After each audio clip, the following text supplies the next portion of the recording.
Muy buenas tardes. ¿Qué tal? Muy buenas tardes. Bueno, el pasado viernes se entrevistó con Elena Mantilla, que es la directora general de Inspección y Ordenación Sanitaria de la Comunidad de Madrid y la principal impulsora de la Ley de Farmacia. ¿Cómo fue este encuentro? ¿Qué plazos se barajan para aprobar esta norma? Y sobre todo, ¿cuáles son los beneficios que va a aportar a los ciudadanos? Muy bien, sí, exacto. Tuve una reunión con la directora, con Elena Mantilla, persona, la verdad, que a la que tenemos que agradecer pues toda la labor, esfuerzo, tanto ella como de su equipo, de al final intentar entender muchas veces la susceptibilidad y la idea de lo que es una ley muy técnica, que es que el caso de esta ley no es una ley política, es una ley con un contenido muy técnico, ¿no? Que al final lo que tiene que beneficiar es al paciente y dar una estabilidad a un sector farmacéutico con el modelo que tenemos, ¿no? Entonces, la verdad que la predisposición es excelente y es verdad que estamos en un momento de trámite parlamentario donde los distintos grupos políticos, bueno, pues tienen capacidad de realizar ciertas enmiendas. Y ese es el punto en donde los farmacéuticos, a través del colegio que presido, nos ponemos a disposición de todos para mejorar esos posibles flecos que estén pendientes en este último trámite, ¿no? Bueno, como les decía, es una ley muy técnica, es una ley que no debería politizarse porque al final es en beneficio de todos. Y en los puntos que más puede beneficiar esta ley, que un poquito se salen de lo normal, de lo que había hasta ahora, pues bueno, uno que se ha hablado mucho es la atención farmacéutica domiciliaria. Es algo que a lo mejor se dice, bueno, a lo mejor se estaba haciendo tal, pero bueno, lo que tiene que hacer la ley es dar seguridad jurídica. Y en la pandemia hemos visto que los pacientes que no podían moverse, que la gente que tiene ciertos impedimentos para salir de su casa, tiene que tener una solución a esos problemas cuando tiene que tener acceso a sus medicamentos, que es un bien de primera necesidad, ¿no? Entonces, bueno, pues aquí lo que hacemos es regular esa atención farmacéutica domiciliaria, siempre realizada por un farmacéutico de una de las farmacias. No queremos intermediarios, esto tiene que quedar muy claro, porque lo que sí que vemos fundamental es que siga existiendo la unión entre dispensación y entrega de un medicamento. ¿Por qué? Porque es ahí donde el profesional sanitario farmacéutico es donde puede hacer esa labor de detectar en ciertos momentos pues que hay un problema con la medicación, hay un efecto secundario. Nos tenemos que dar cuenta que con la receta electrónica los plazos en los que se ve al médico se han ampliado mucho y el profesional que tiene que hacer esa labor de seguimiento muchas veces de esa medicación es el farmacéutico. Este sería ha sido uno de los grandes puntos de debate en este tiempo.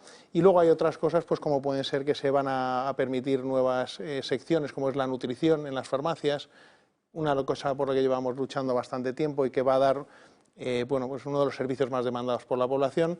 Y luego ya se entra en temas más técnicos que van a beneficiar también al consumidor, como son flexibilización de horarios.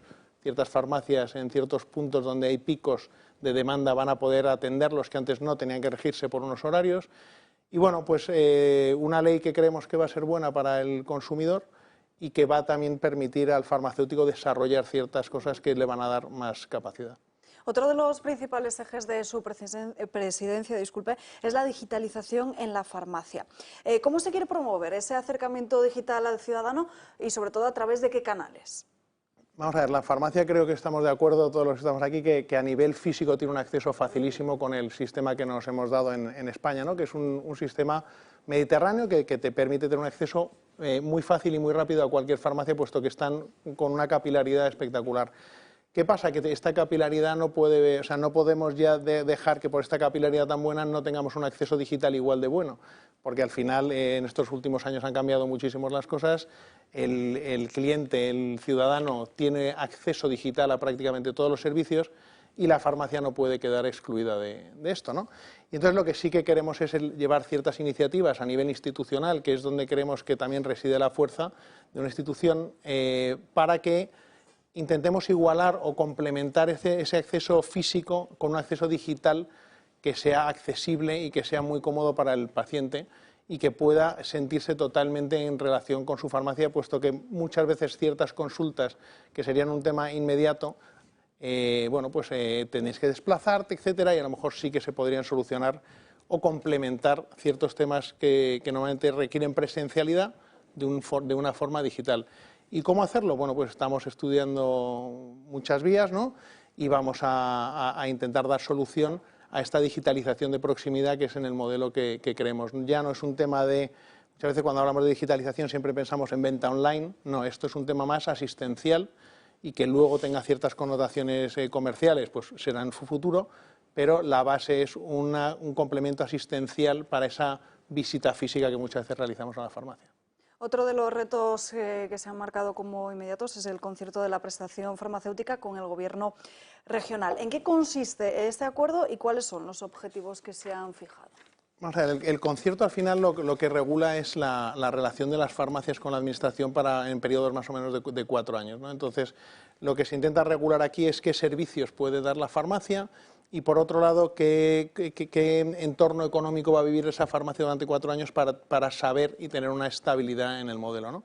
Entonces, por un lado, y lo más importante, sobre todo para el ciudadano, es qué tipo de servicios se nos va a dejar desarrollar y qué tipo de servicios vamos a poder dar a la población. ¿Por qué? Porque además hemos visto durante la pandemia, muchas veces es verdad que no sé si la pandemia se puede decir que haya tenido... No podían vacunar, no podían hacer cribados.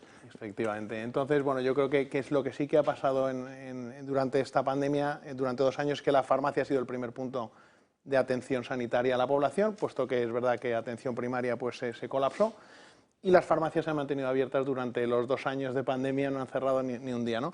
Y entonces es verdad que ahí sí que se nos ha dejado hacer ciertas cosas como cribados, como al final, bueno, pues múltiples servicios de atención farmacéutica domiciliaria, por eso que una cosa que al final parecía algo puntual, o por ejemplo entrega de medicamentos de los que normalmente se hacen en hospitales, se llaman de diagnóstico hospitalario, pues se ha visto que también se puede hacer a través de las farmacias con ciertos convenios, con ciertos conciertos, y que al final la farmacia es el punto más cercano de salud para el paciente y que lo que hay que hacer es darle contenido, fijar cómo se va a hacer esos servicios con una profesionalidad y un ámbito estrictamente sanitario y a partir de ahí bueno, pues dar ese servicio tan amplio que da la farmacia. Este concierto es lo que debe regular y nos debe dar seguridad jurídica, que es la que hemos hecho muchas veces en pandemia, claro, con una seguridad jurídica puntual. Pues bueno, establecer esa seguridad jurídica y luego también permitirnos colaborar con el resto de farmacéuticos, de hospitalaria, de primaria y tal, en formas un poco más imaginativas que lo que ha habido hasta ahora, que ha sido como temas muy estancos, ¿no? Y ahí sí que queremos también y que estamos de acuerdo, además, todos los profesionales farmacéuticos de esos ámbitos, como si dijésemos, que colaborando podemos dar un mejor servicio al paciente, que es lo que queremos. Podemos decir que con la pandemia la percepción de los ciudadanos en torno a las farmacias ha cambiado. Sí, es verdad. Vamos a ver, nosotros ya era buena, ¿eh? No creo que fuera nunca mala. El ciudadano de a pie confía mucho en el farmacéutico. Yo estoy de acuerdo. Creo, y ahora mucho más, claro. Tuvimos suerte ahí, justo cuando fue en marzo del 2020, cuando empezó la pandemia, nosotros teníamos un congreso nacional y habíamos hecho una encuesta con GAT3 para ver la percepción del farmacéutico. Es una de las cosas que realmente nos preocupan de cómo nos ve la sociedad, ¿no? Eran datos muy buenos, como bien dices. No pudimos presentar aquella encuesta y pasada la pandemia volvimos con GAT3 a hacer otra encuesta. Y es verdad que mejoran los ratios, pero es verdad que ahora ya estamos hablando de que más de un 94% de la población nos ve como servicio bueno o muy bueno. Claro. Y bueno, yo creo que es una de las cosas que igual también... que a los medios de comunicación, estamos parecidito, vamos. Ahora, no se nos puede ir sin preguntarle una cosa que yo siempre... Adelante. Yo tengo 64 años, sí. Ya sé que no los aparento mucho más. Y voy a la farmacia y les digo, deme usted, por favor, un antibiótico. ¿Me trae usted la receta? Y digo, pues sí, no, lo que sea.